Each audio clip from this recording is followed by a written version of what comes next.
अस्सलामुअलैकुम मेरे बच्चों, क्या हाल चाल है? ठीक ठाक हो? मिर्च मसाला विद ज़ाहिदा के किचन में आप सबको खुशामदीद। आज हम बनाने जा रहे हैं दाल करेले। आइए आपको अज्जा दिखा देते हैं। करेले भरन वास्ते जिन्हां चीज़ां दी सानू ज़रूरत है आओ तुहानू वहा देने आ कि करेले असी ले अद्धा किलो, दाल अद्धा किलो, 2 टमाटर, प्याज लिया सी 2 अदद चॉप कीता है, सब्ज़ मिर्चां बरीक कट्टियां।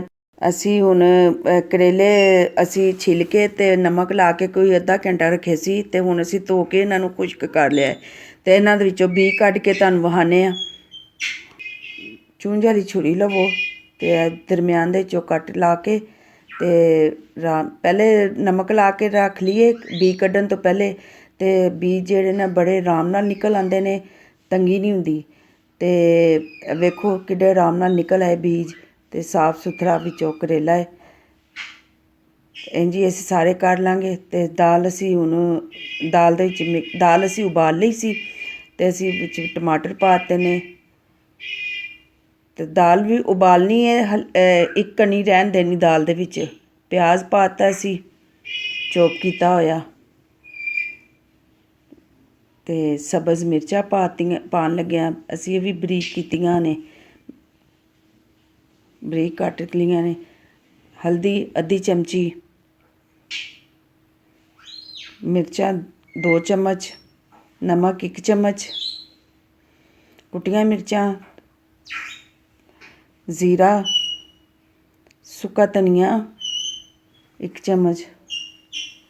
असीं हुण इन्हां नूं मिक्स कर लांगे, चम्मच दे नाल ही असीं मिक्स कर लांगे ते इस तो बाद असीं तुहानूं भरन दा तरीका दस्सांगे। ते मेरा देखो असीं हुण भरन डए आं ते मेरा चैनल सबसक्राइब करो ते बैल बटन नूं दबाओ, लाइक करो। जे तुहानूं एह् डिश अच्छी लगे ते मैनूं कमेंट करके ज़रूर दस्सो। जिवें कि असीं भर लए ने सारे करेले ते बच्चों धागा ते ऐसे वेखो सारे असीं करेले भर लए, बाकी दाल बच गया। देखो हुण मैं धागा इंज बड़न लगी आं, मैनूं धागा इहदे नाल दा नहीं लब्भा इस कलर दा। चलो सफेद धागा ही मैं वालेआ है ते तुसीं भी जेह्ड़ा मर्जी ला सकदे जे। जिवें कि देखदे पे जे कि मैं हुण धागा वालेआ वे ते एह हुण कट दित्ता है ते इसे तरह मैं वेखो किड्डा सोहना बुत्त बन गया है। सारे करेलियां नूं मैं धागा वालेआ वे ते हुण मैं तुहानूं फ्राई करना तरीका दस्सनी आं। ऑयल पाया तकरीबन 2 कप ऑयल दे पाए ने, करेले विच पान लग्या। ते इक गल मेरी ज़हन च रखना कि करेले जदों भी तुसीं फ्राई करने ने ते लाइट अग्ग करके ते फ्राई करने, हल्की अग्ग ते आंच ते फिर देखना कि करेले किड्डे सोहने फ्राई हुंदे ने।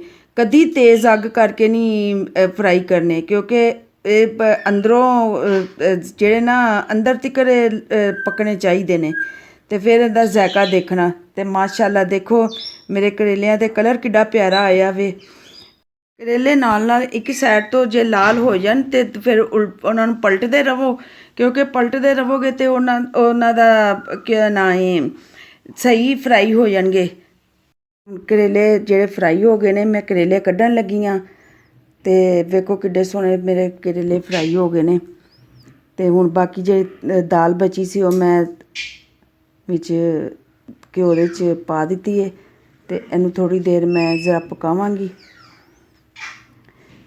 थोड़ी देर वेखो मैं इहनूं हिला रही आं ते वेखो मेरी दाल किड्डी प्यारी लग रही पई। उत्ते हुण करेले जोड़ दांगी, करेले जोड़ के देखो किड्डे प्यारे लग रहे ने करेले। ते हुण मैं इन्हां नूं ज़रा दम ते ला दांगी ते मैं ढक दांगी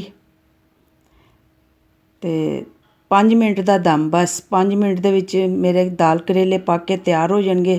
ते माशाल्लाह माशाल्लाह देखो अल्लाह खैर, अल्लाह दे करम नवाजी नाल मेरा बिल्कुल किड्डे प्यारे बने ने दाल करेले। ते इंज ही ट्राई करो ते खुशबू देखो माशाल्लाह किड्डी सोहनी खुशबू आ रही है। जे मेरी रेसिपी तुहानूं अच्छी लगी है, प्यारी लगी है, मज़ेदार लगदी पई है ते लाइक करो, सब्सक्राइब करो ਤੇ ਕਮੈਂਟ ਕਰੋ ਤੇ ਮੈਨੂੰ ਦੱਸੋ ਕਿ ਕੈਸੀ ਲੱਗੀ। ਅੱਲਾ ਤੁਹਾਨੂੰ ਆਪਣੇ ਹਿਫਜ਼ੋ ਈਮਾਨ 'ਚ ਰੱਖੇ। ਅੱਲਾ ਹਾਫਿਜ਼। ਆਪਣਾ ਤੇ ਆਪਣੇ ਘਰਦਿਆਂ ਦਾ ਖਿਆਲ ਰੱਖਣਾ।